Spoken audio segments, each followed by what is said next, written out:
Certo? Seguimos. Vamos falar então, continuar falando da parte do lavar os gástricos do nosso paciente. A gente deixa o paciente na posição de 3 no entorno com inclinação de 15 graus, inclinação cefálica. Assim, a gente tem que deixar o nosso paciente para fazer o lavado gástrico. As principais intoxicação que acontece, ou seja, é justamente por via oral. Principalmente a gente fala por via oral. Nesse caso aqui, a gente vai trabalhar com o paciente nessa posição. E é importante também que a gente faça esse lavado gástrico até que a água ela saia completamente o quê? Cristalina, saia clara. Certo? Então, indicações para o lavado gástrico. São pacientes que estejam sendo conscientes, paciente que esteja inconsciente também de qualquer idade. A gente vai fazer o lavado gástrico. E é muito importante o quê? Que a gente faça esse lavado gástrico o quanto antes possível. Não demorar para fazer o lavado gástrico no paciente. Na história clínica é importante vocês perguntarem quanto tempo mais ou menos que o paciente fez a ingestão. Independente se não sabe, tem que fazer o lavado gástrico. Em algumas situações é que a gente não faz o lavado gástrico. A gente não vai fazer quando tem uma intoxicação por ácido ou por base. Aí a gente não faz lavado gástrico porque acontece e tem risco de acontecer o quê? Uma perfuração da mucosa esofágica ou gástrica principalmente. Então, nesse caso, não se faz lavado gástrico. A gente vai tratar sintomatologicamente o paciente, certo? Inicialmente, como que a gente começa? Passando.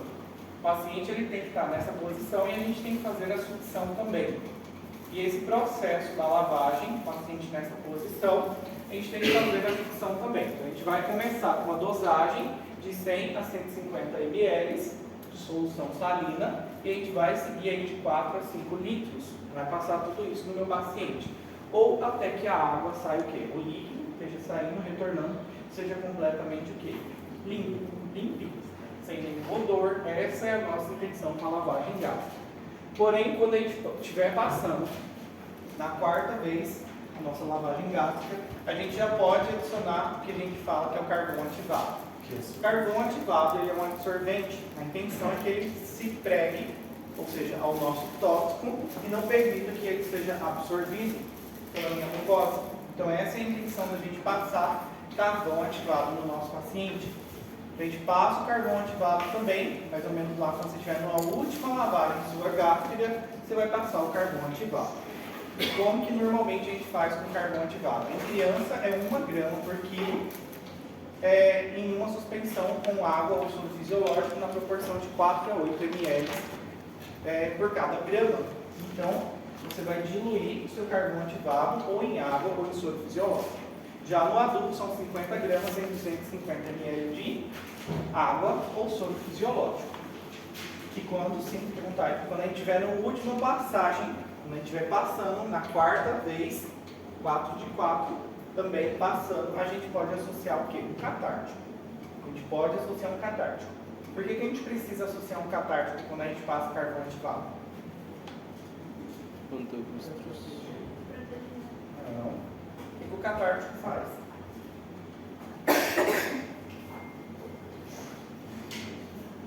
O que é catártico? Não? É para não ter constipação. Qual que é uma das consequências do carvão ativado? Na última aula a gente falou. Constipação, muito bem. Por isso que a gente tem que passar o quê? Um catártico também. A gente tem que fazer o quê? Estimular a mucosa gastrointestinal o quê? A não parar esse trânsito intestinal, mas irritar ela que o paciente possa o quê? Expulsar o tóxico também. Que ele não fique retido. Porque não adianta nada a gente colocar um absorvente, ou seja, carvão ativado puxar e causar constipação. Continuar ali parado no trânsito intestinal.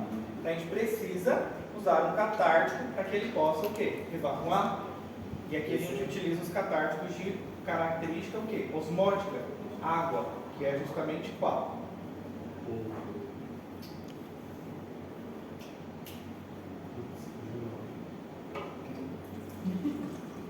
Manitol e sulfato de magnésio. Muito bem. Certo? E quando que está contraindicado da gente utilizar carvão ativado? A gente não vai utilizar de forma nenhuma quando o paciente já tiver um íleo ou uma obstrução intestinal, é um paciente inconsciente sem proteção de via aérea, a gente não utiliza. Se ele está intoxicado, por exemplo, com algum hidrocarburo, por exemplo, se essa intoxicação contém gasolina junto também, algum composto, à base justamente de gasolina, algum corrosivo, a gente não faz. Nesse caso aqui a gente tem que verificar, utilizar uma endoscopia o quanto antes no paciente. E a gente tem que levar em consideração que algumas substâncias elas são pouco absorvidas. O álcool, ferro, lítio, ácido bórico e alguns íons inorgânicos eles não são absorvidos. E a gente vai ver quais são esses íons principalmente, tá? E aqui os efeitos adversos que a gente espera do carvão ativado é a constipação. Por isso a gente deve co-administrar junto o quê? Um catártico. Aqui algumas substâncias que elas não são de forma nenhuma absorvidas por carvão ativado. E aqui algumas que são o quê? Muito bem absorvidas. Então, a gente tem, por exemplo, os antidepressivos tricíclicos, benzodiazepinas, carbamazepina, fenobarbital, naproxen, salicilatos e outros aqui que não são de forma nenhuma absorvidos. Os cáusticos, etanol, ferro, etanol, lítio não são absorvidos pelo meu carvão ativado, certo? Observem aqui o nosso paciente, esse é o carvão ativado, como que se coloca no processo da sonda, certo? A gente precisa sondar esse paciente, independente se ele esteja o quê? De acesso calibroso. De acesso calibroso, muito bem. Independente se ele esteja inconsciente, tá? Alguns outros são utilizados como absorventes. Por exemplo, a gente fala terra de Fuller quando o paciente tem uma intoxicação por paraquat. Paraquat hoje já quase não é mais utilizado porque ele foi proibido, ele é um herbicida, mas ele foi proibido. Mas a intoxicação por paraquat pode levar o meu paciente a óbito. Mesmo assim, é escondido, mas utilizam de forma ilegal, certo? Outros, por exemplo, que pode ser utilizado o amido, pode ser um absorvente justamente para iodo, tá? Mas aqui a gente vai falar principalmente de quem? Do carvão ativado de forma geral, que é o mais utilizado a nível hospitalar. A catarse, o objetivo é o quê? Diminuir a quantidade de tóxico que existe, que foi absorvida pelo meu carvão ativado, e fazer com que irrite a minha mucosa gástrica e faça com que o paciente evacue mais fácil e libere justamente esse tóxico. Certo? E aqui os catárticos, principalmente que a gente utiliza, são salinos e os osmóticos, sulfato de magnésio e o manitol, certo? Óleo mineral a gente não vai utilizar. Por que a gente não vai utilizar óleo mineral? Ó. Porque óleo faz o quê? Vai fazer, muito bem, fazer com que absorva, com que o meu tóxico ele seja absorvido muito mais fácil pela minha mucosa. Porque a nossa membrana ela é o quê? Uma membrana é uma bicamada fosfolipídica das nossas células. Então o óleo, se eu uso um catártico oleoso, ele vai fazer com que o tóxico ele seja mais absorvido. Por isso que a gente vai utilizar os catárticos de característica o quê? Osmótica. Certo? Salinos. Onde é que a gente não vai passar? Ílio paralítico a gente não utiliza, um trauma abdominal recente, uma obstrução ou uma perfuração intestinal a gente não utiliza os nossos catárticos. Aí são contraindicações. Certo? Como que a gente pode diminuir o tóxico circulante? O tóxico ele pode ser diminuído através da diurese, a gente pode provocar diurese no paciente, e aqui a gente pode utilizar furosemida e pode utilizar até mesmo o manitol. Forçar o paciente a urinar e mandar embora o tóxico. Mas para ele sair da minha urina, eu preciso acidificar ou alcalinizar a minha urina também. Quanto mais ácido for,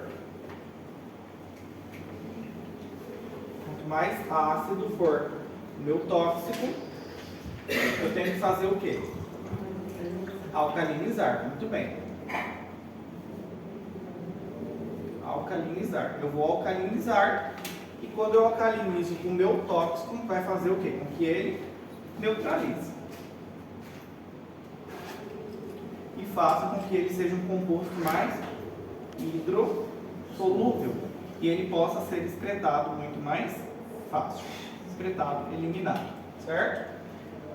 Outra característica é que, se por acaso o meu tóxico ele é alcalino, tóxico, o que eu faço? Vou acidificar a minha urina.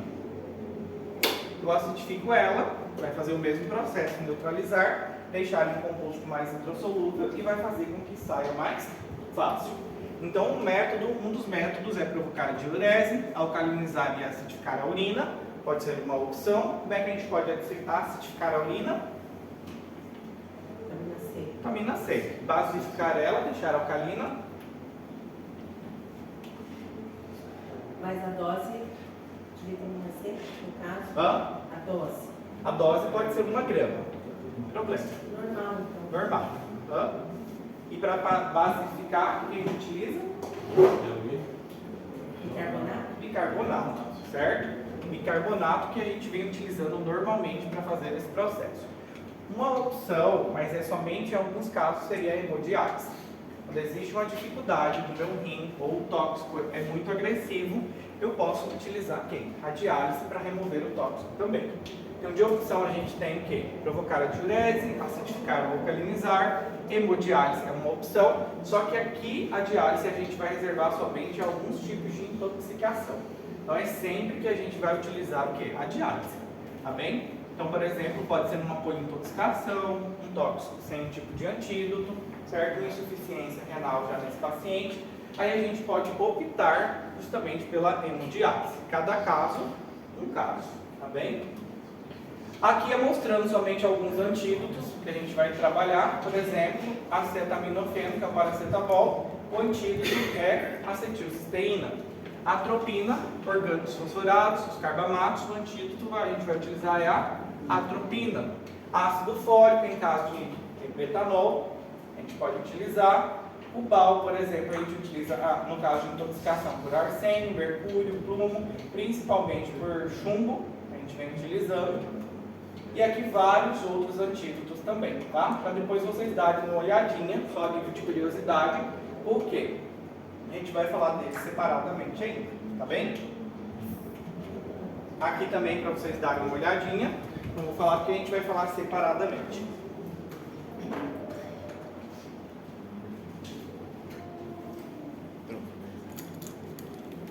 Calor, né? Não sei se só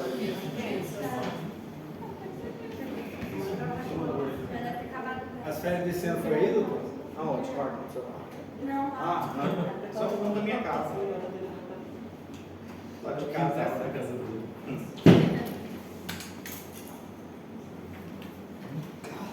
Quintal lá de casa.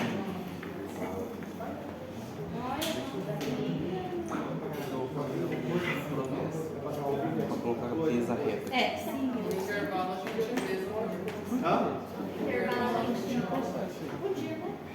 O ar está aqui no melhor. Então, 16, né? E o ventilador, velho. Vai Vai dar jogar. uma mão na sala de aula que ele vai Vai fazer o teste. É, Negócio de não, formar. não. Aí o mês.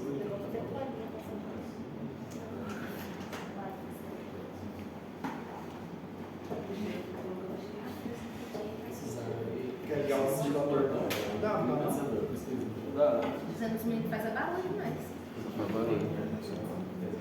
Quais são os casos de maior incidência de intoxicação, assim, nível hospitalar? Medicamentosa. Vai ser medicamentosa. E no caso aqui dentro também que a gente vê muito é o ofidismo também. É o quê? Ofidismo. Picado de cobra. E aranha também. Aqui, por exemplo, é mais comum. Picado de cobra, jararaca, principalmente, depois cascavel, depois coral e aranha é a aranha marrom. É o que mais a gente vê. De ofidismo. Claro, aí é mais raro a gente vê viúva negra, conêutria também, mais raro. Hã? Esses aí já são mais raros da gente ver. Agora, o medicamentoso acontece muito, principalmente com os benzodiazepínicos, barbitúricos, aí acontece muito. Aí tem também casos, aí é mais criança, com naftalina, já entra ácido e base, que é naftalina, aí entra ou algum alvejante, certo? Aí entra essa base. Soda também, mas soda é mais raro também de acontecer. Soda normalmente é tentativa de suicídio, a pessoa lá toma. Aí, claro, tem os venenos também. Pessoas que usam glifosato, é mais raro, mas normalmente a gente vê também. Glifosato, paraquat. E existe também os quadros de envenenamento também. Tentativa de justamente de homicídio. Não era que a saliva dele, quase Hã? é. Sério? Veneno dele. Certo? Vamos falar dos toque síndromes agora, na parte do toque síndrome. Depois que a gente terminar a parte do toque síndrome, a gente entra já em alguns processos. Certo? A gente vai ver, depois que a gente vê os toque síndromes, a gente vai ver o ovidismo, tá? Que acontece muito. Agora vocês estão indo mais para o hospital, certo? Então, Espere, em nome de Jesus. vocês vão mais para o hospital, agora vocês vão ver sempre um quadro de ovidismo. Dentro dessa parte de toxíndromes, a gente vê o quê? As síndromes de um processo de intoxicação. E aqui a gente vai classificar em síndrome colinérgico, que é o primeiro que a gente observa. Síndromes colinérgicos, certo? O que acontece? Observem aqui que para formar a minha acetilcolina, eu preciso de uma reação que acontece com colina e acetil-CoA, que vai originar a minha acetilcolina.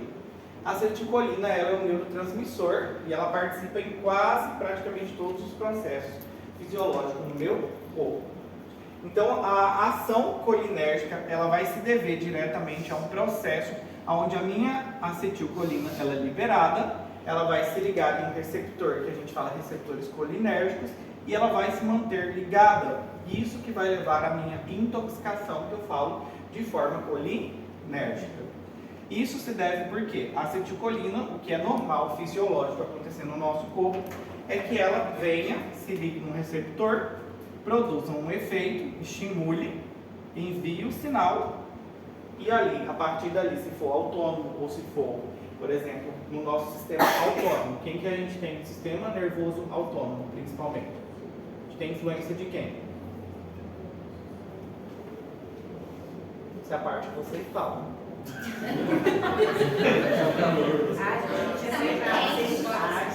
Simpático e para simpático. Certo? Aqui no simpático, quando a gente pega lá o simpático, supostamente essa aqui é a minha médula, a gente tem desde aqui da minha cervical até aqui embaixo da minha lombar, ela vai levar uma raiz de um gânglio, vai levar uma raiz nervosa que aqui vai ter um gânglio, certo? Vou explicar mais ou menos para vocês. Nesse processo aqui, o meu receptor que está aqui, ele é incentivado por quem? Por acetilcolina. Por acetilcolina. Aqui é por acetilcolina. Vem o neurotransmissor, se liga aqui, envia o sinal e minha fibra, ela continua o quê? Aí ela vai para vários locais, certo? Daqui ela vai seguir na raiz, por exemplo, o coração, o sistema digestivo, justamente, para o pulmão, muito bem. Só que aqui vai ser influência de outro receptor. Se é simpático, eu falo o quê? De alfa e beta, então eu falo de adrenérgicos.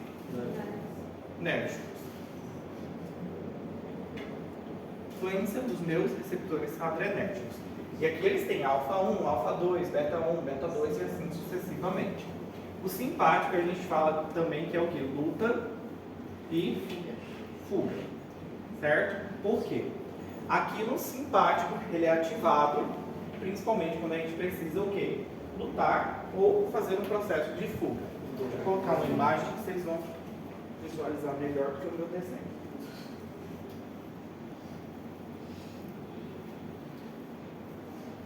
Faz um pouquinho de calor.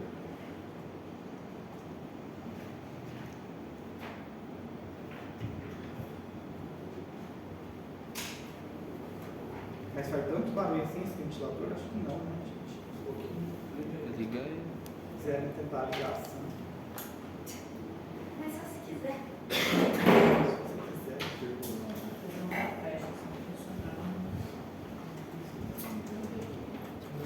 O ar da 4 é super bem. Vocês não pedem para entrar lá. O gordinho ligou.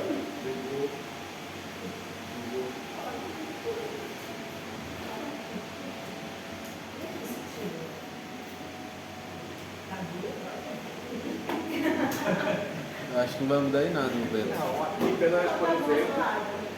Pegou aí? Não, Ele tá suando nessa o bom processo. Pra mim, continua do mesmo jeito. Nunca vi isso, não. Nunca vi isso lá desse jeito. Observem que aqui a gente tem o parasimpático e a gente tem o simpático. A gente vai ter aqui uma influência do nosso sistema nervoso autônomo, principalmente quando a gente tem uma intoxicação. Observem aqui no simpático, eu tenho os gânglios simpáticos e aqui nesses gânglios, justamente, eles vão dar o quê? Esses gânglios vão ser estimulados por acetilcolina. A partir daqui, eles seguem cada um para um local para produzir um efeito. Só que ali vai ter estimulação o quê? De forma adrenérgica, certo? Alfa e beta.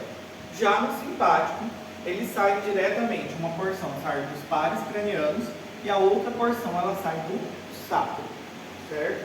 Aqui do sacro leva inervação, por exemplo, para a minha bexiga e aqui para o meu testículo, certo? Meu órgão genital. Da mesma forma acontece aqui com o meu simpático. Mas o simpático ele é conhecido como o quê? Luta e fuga, porque ele é ativado e tem uma resposta super rápida.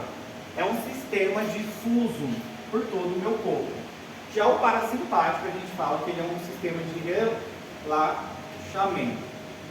O simpático ele está em ação principalmente quando você está relaxado.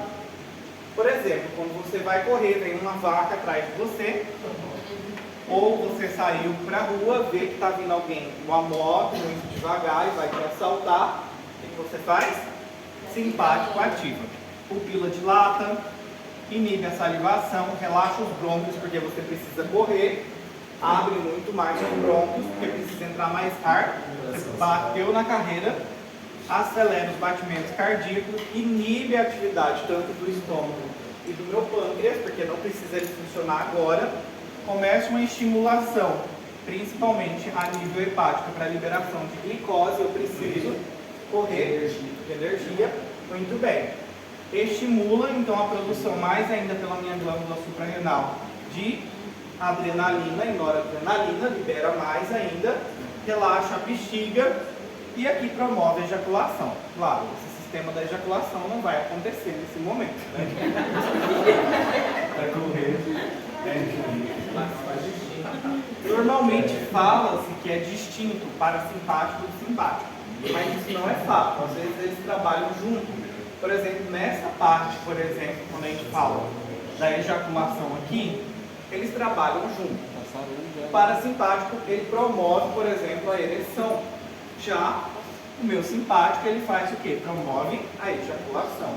Então eles trabalham junto em algum momento. Certo? Então eles não são distintos. Aqui o meu parasimpático ele faz o quê? Você está mais relaxado, contrai a pupila, estimula a salivação, reduz o batimento, contrai os meus brônquios, não precisa de muito ar, estimula aqui, estimula a atividade do meu estômago e do meu pâncreas, principalmente quando você está relaxado. Acontece muito a estimulação parasimpática quando vocês ficam o quê? Nervosos. Vocês vão apresentar trabalho, fazer uma prova. Vocês têm o quê? Uma estimulação parasimpática, não é simpática. Aqui acaba relaxando demais e você quer ir aonde? No banheiro. Dá uma vontade de você ir no banheiro. Alguns são vômito. Isso se deve à atividade do meu estômago, certo? Do meu parasimpático. A raiz justamente nervosa que vem parar aqui no meu estômago. Então algumas pessoas elas sentem diarreia, vão fazer uma prova, elas têm que correr no banheiro. Ou vômito, certo? Estimula a vesícula biliar também e contrai a bexiga, certo?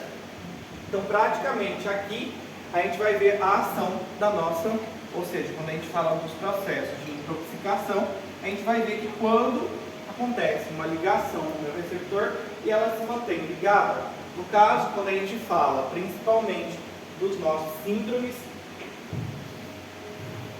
dos síndromes colinérgicos, nessa imagem a gente consegue observar a ação colinérgica. Há uma produção de colina, mas acetil-CoA vai formar a minha acetilcolina. A minha acetilcolina ela vem para cá para o meu receptor, aqui como fala, receptor colinérgico pós-sináptico.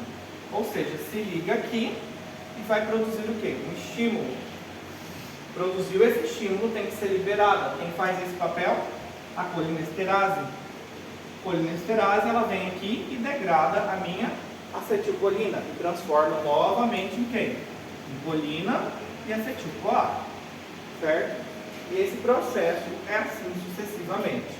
O que acontece aqui, em caso de uma intoxicação de forma colinérgica, é que tem uma estimulação, ou seja, o meu tóxico, ele vem aqui e degrada quem?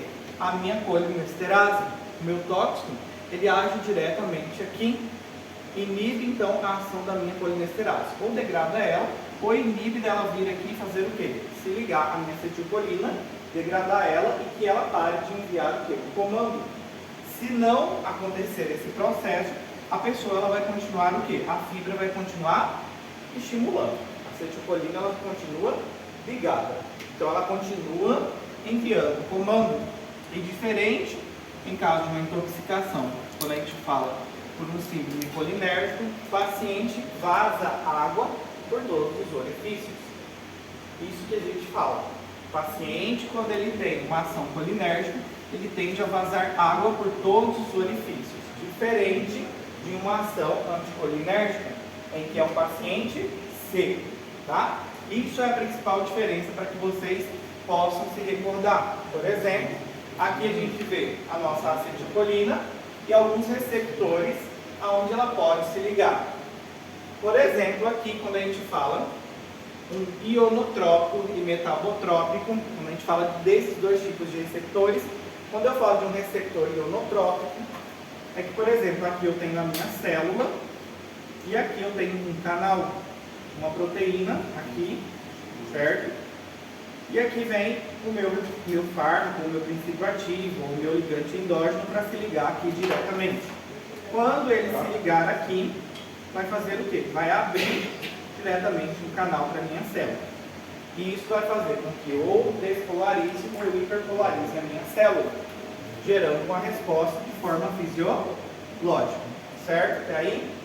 Isso quando eu me refiro ao quê? Ionotrópico. Metabotrópico, quando eu falo de metabotrópico, é que eu preciso justamente de uma metabolização. Eu tenho a minha célula, eu tenho o meu receptor aqui,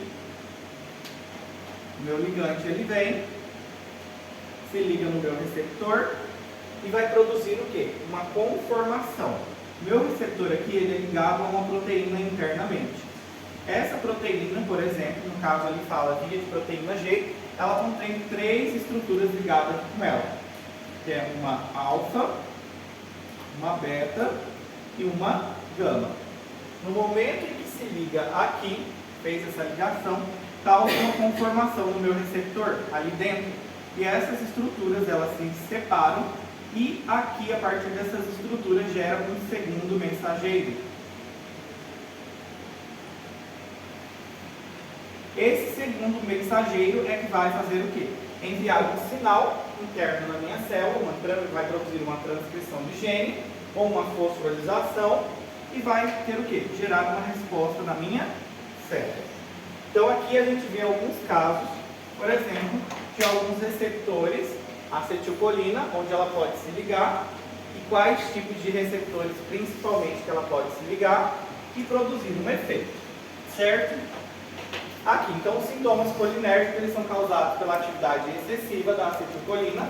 Quando ela se liga, ela vai continuar o quê? Estimulando. E onde a acetilcolina ela pode se ligar? Há receptores que a gente fala muscarínicos, nicotínicos e colinérgico central. Aqui, principalmente, sistema nervoso. Aqui, nicotínicos, principalmente os nicotínicos, eles enviam sinal para o meu sistema cardiovascular, por exemplo, o meu sistema respiratório, e muscarínicos para o meu sistema o quê? Muscular. A gente vê então o quê? A ação colinérgica. A gente tem o nosso neurônio e o que aconteceu? A acetilcolina, ela vem para se ligar e acontece o processo o quê? A colinesterase, a função dela é separar, transformar essa acetilcolina em quem? Colina e acetato. Essa é a função da minha colinesterase. Se não soltar daqui, vai continuar o quê? Gerando uma resposta. Vai continuar estimulando a minha célula. E por isso que o meu paciente ele vai o quê? Manifestar os sintomas. como a gente vê aqui, paration, ou seja, a gente vê os organos fosforados aqui. Se os organos fosforados, eles têm a função de quê? Eles vêm e agem diretamente aonde? Na minha colinesterase. Impede, ou vai degradar ela, ou bloquear ela, dela fazer o quê? O processo fisiológico dela. Pegar essa acetilcolina e transformar em colina e acetato. E isso é um processo normal no nosso organismo. Ela tem que acontecer. Certo? Certo? Ou não? Então, quais são os principais agentes colinérgicos? A gente vai falar aqui, vai ser os organos fosforados e os carbamatos. Quem são os organos fosforados e os carbamatos? Principalmente os nossos venenos de rato. O chumbinho, o famoso chumbinho que vocês conhecem, os que são utilizados para matar algumas pessoas, certo? Então, organos fosforados e os carbamatos diretamente. Para dar um buquê de rosa para alguém, colocar no meio do chocolate, fazer um bolo, entendeu? Na ideia não, tem essa Só ideia. estou explicando. Certo? E nesse caso aqui, observem que os receptores que vão ser afetados são tanto muscarínicos, como nicotínicos, como colinérgico central. Então vai influenciar principalmente sobre esses receptores, aonde a gente consegue observar que quando tem uma ação a nível de muscarínico, no sistema respiratório, o que eu falei para vocês? Quando é colinérgico, o paciente ele tende ao quê? A água por todos os orifícios. Então o que vai acontecer? Uma hipersecreção brônquica, rinorreia. O que seria rinorreia?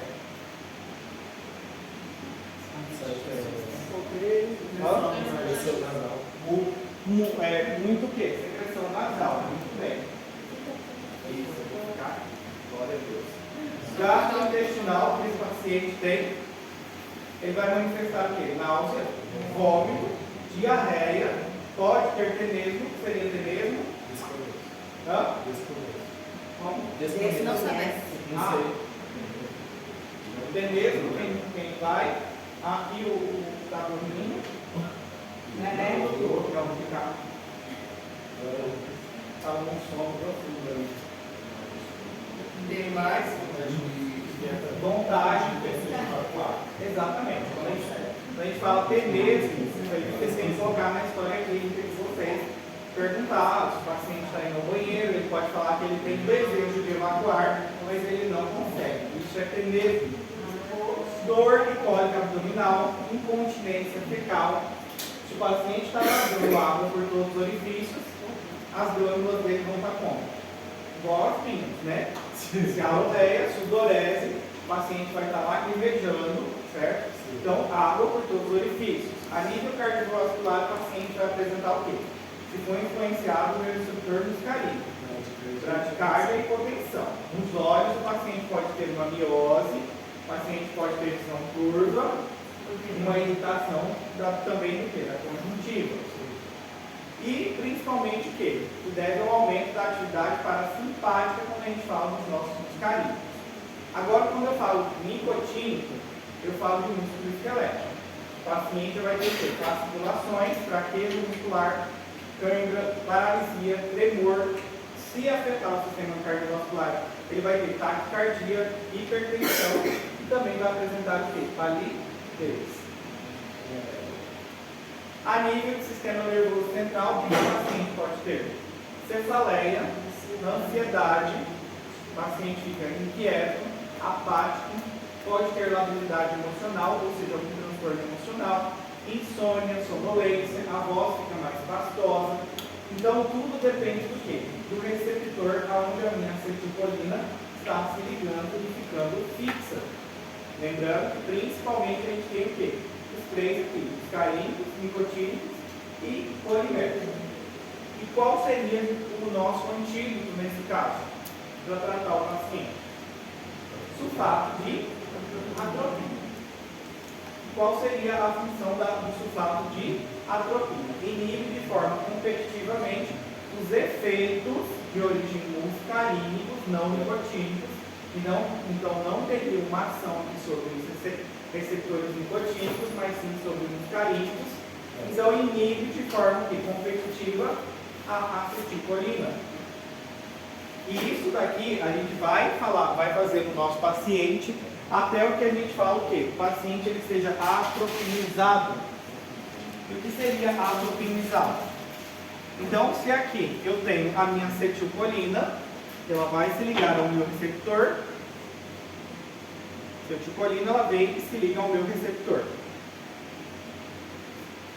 Eu vou utilizar a atropina na intenção de quê? Fazer um bloqueio. A atropina ela vem aqui e se liga aonde era para minha acetilcolina ser ligada.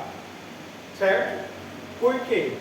Porque a minha colinesterase, a minha enzima que degrada aqui, ela foi bloqueada ou foi degradada pelo meu tóxico. Então, eu tenho que impedir que essa acetilcolina ela se ligue no meu receptor e continue estimulando a minha fibra. Então, eu uso o quê? Um bloqueador ou um antagonista, que é a atropina. Então, a atropina ela vem aqui, se liga no meu receptor e impede que a minha acetilcolina permaneça ligada. Certo? Sim? E o que a atropina vai produzir? O que produziria uma atropinização? Se é um paciente, onde o paciente está com o quê? Carregado, com muito líquido, o que vai acontecer com esse paciente? A atropinização, ela significa que você vai olhar a mucosa do paciente, vai fazer a ausculta pulmonar e vai perceber o quê? Ressecamento. O paciente está secando. E que o paciente está o quê? Aumentando a frequência cardíaca também. E como a gente falou aqui, a gente tem influência de quem? Buscar clínicos. Como é que está aqui o sistema cardiovascular dele? Bradicardia e hipotenção. Então a atropina ela vai fazer o efeito o quê? Oposto. Então vai aumentar diretamente o quê? A frequência cardíaca do meu paciente. E a gente vai atropinizar esse paciente até o momento em que esse paciente o quê? Ele venha manifestando o quê? O ressecamento de secreção e aumento da frequência cardíaca. Sim ou sim. A gente vai passar a atropina nesse paciente até o momento em que ele vem apresentando o quê? Os sintomas que a gente fala atropinização. Certo? Se caso esse paciente vir apresentando algum efeito maior, corrigir a cianose, a gente tem que corrigir, taquiarritmia também. E aqui, a taquiarritmia ela não está contraindicada. Se o paciente manifestar uma taquiarritmia, mesmo assim, a gente tem que fazer o processo de atropinização. Porque aqui a gente está falando de receptores muscarínicos. Aonde ela age diretamente, a atropina, então, receptores muscarínicos e não nicotínicos. E isso é importante. Certo?